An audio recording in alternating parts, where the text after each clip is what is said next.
Yeah, I really appreciate you asking that question. I'm a big fan of MicroAcquire, which you mentioned. Andrew Gazdecki is an investor in our fund. We are an investor in MicroAcquire. I Cool. think it's great for founders to have, and it's not the first platform or marketplace that existed for people to sell. I just think Andrew has a great approach to how he's going about it. I do see, like you would have in any marketplace, varying degrees of professionalism being exhibited. And so on the seller side, let's start there. We are very upfront with people about who we are, what our process is, what our experience is. We've acquired 40 plus businesses in 7 years, so we know what works and what doesn't. And we are very opinionated about how the process should work, because odds are we've bought more businesses than somebody else has ever sold. And so we have a approach to due diligence. We have approach to letters of intent. We have approach to closing that is totally fair and respectful of a seller. But we've learned what works and what doesn't, and so we take that approach. So for a seller, I would look for that. And might sound self-serving for me to say this, but experience is important.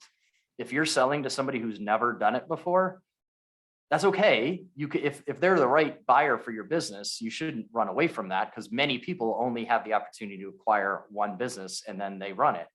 And not everybody has a portfolio approach like we do. And it's just, you need to be aware of what you're walking into, that if both seller and buyer are inexperienced, it could be a rocky road, or you might want to get different help and advice to kind of shepherd the process. From a buyer's perspective, the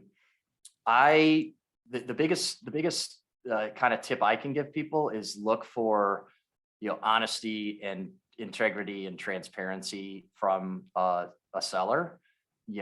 We have learned, and we have a very firm process in place at SureSwift. If we ever start to question a seller's integrity, or we think they're misleading us or lying to us, we just walk away from the deal.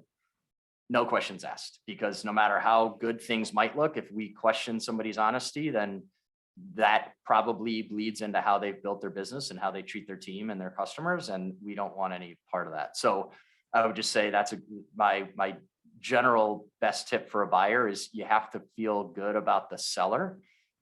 Even if the person's not going to stick around with the business, you want to feel like you would want to work with that person over time, because businesses take on the personality of their founders, for better and for worse. So if you have concerns about the seller of a business, you're probably going to uncover concerns about their business over time.